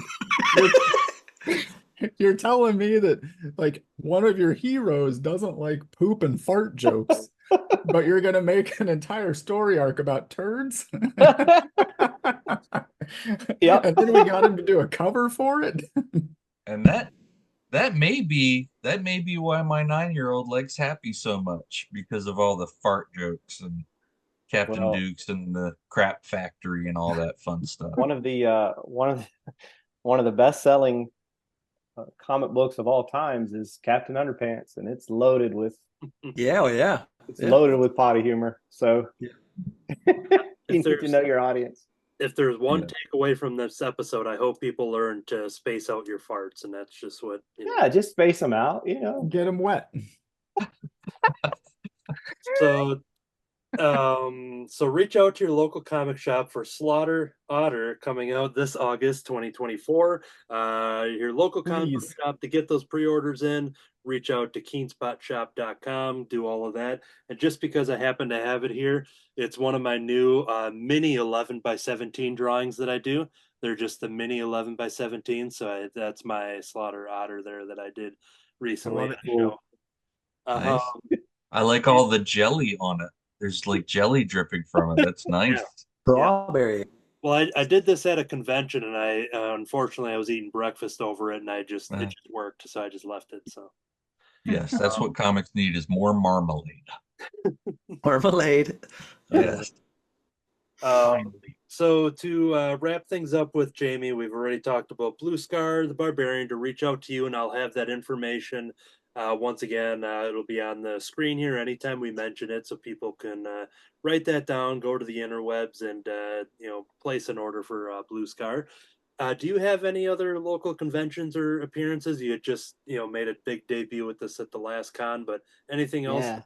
That's I think I'm going to I don't think it's been announced, but I think I'm going to Fairfax Comic-Con in August because they have a couple of Star Wars people, and they asked me to do a sticker in my style. Oh. So I'm pretty excited about that. I met a couple years ago. I met the guy that was I think his name is Dak. He's a really super nice guy. He's been in Star Wars. He's been in Indiana, Flash Gordon, I think Indiana Jones, and I was signing right next to him, and he's very very very sweet person, but he wasn't paying attention to me because he signed like I think for a solid 4 hours. I mean, this crazy line, and here I think I signed two Star Wars Insider when I was there. And he looked and he was like, "Oh, is your hand hurt?" And I'm like, "Yeah, sure is." It's killing me. Those 2 books I signed is just, oh. But he was really nice, and I got to get my picture with him because they charge for that stuff. So he goes, "No, your family, you're wearing the Star Wars family." Cool. Oh, that's cool. Oh, that was really nice. He didn't have to do that. So these folks that are coming is pretty big names. So I'm like, I want to meet them and say hi, but I'm like, I don't want them to be offended, but I'm like, I'm not going to pay $80 for a photo with you. Sure. See, I wonder if I could Yeah. use that. So my wife, her cousin was like one of the main Cardassians in Deep Space Nine. Oh yeah. And he was actually married to like one of the women. I can't remember her name right now, but she's in the show too, as like one of the crew members on the bridge. They're like a married couple, and it's her cousin. And I'm like, can I get like free Star Trek stuff? Because I'm like extended family. Sure, yeah. That'd be pretty cool. That's Yeah. awesome. So yeah, reach out to Jamie, follow his social media, stay tuned for any other future live sales. Look at his artwork. If you're open for commissions, jump in. And we showed you many examples of some awesome art that Jamie does, and it was a pleasure to have you on the show and talk about Hanna-Barbera. It's a great. Thank you so much. And the last thing, September 28th. Art's coming back to Virginia for the Haunted Comic-Con, and we're going to do a new book and go to more toy stores. And so yeah, look for that. And if you're anywhere close by, you should come and hang out. It's going to be a good time. I will do my very best to make it over this Awesome. time. Yeah, man. I'd love to see you guys in person. And you seem so personable and easy to talk to. I bet you're a blast at those things. Oh, thank you. I've been doing this a long time, and I just have a lot of fun. And like I said, I told y'all, Art's he's one of my best friends. I call him, anytime there's anything that's close to big news, he's the person I call after my son. And I get to hear about his stuff, which is just like, him. He's got the Midas touch. I mean, he's worked on everything. Mm-hmm. I tease him all the time. I said, "You've worked on everything except Star Wars." But he'll get that too eventually. Star Wars is mine. You can't have it. Don't touch it, Art. He'll get it. I know he will. And also, you had mentioned a Patreon. If you'd like to plug the Patreon page as well.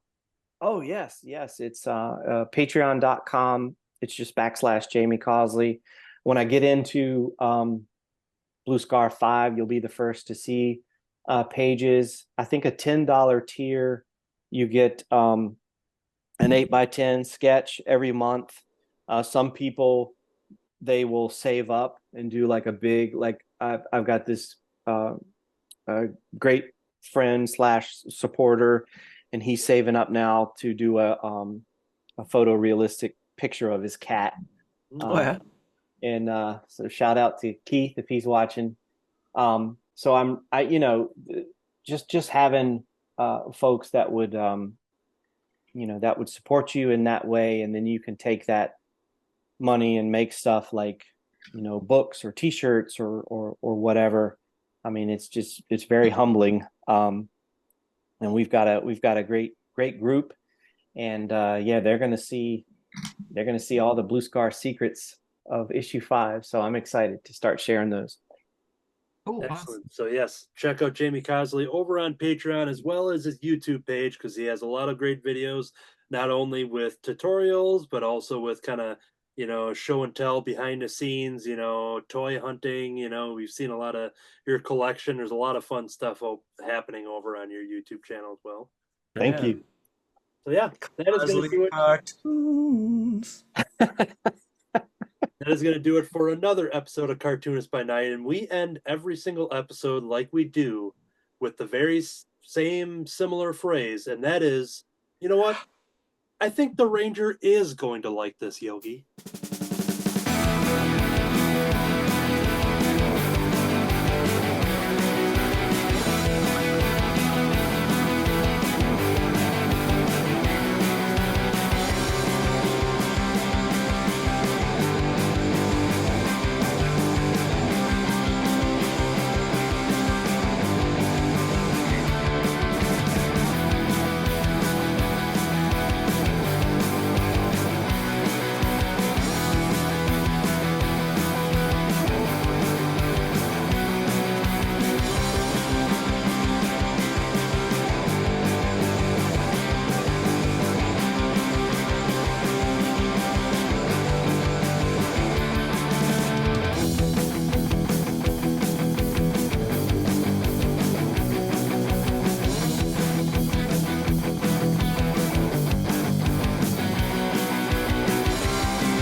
Godzilla, Godzilla, Godzilla, and Godzuki. Yeah.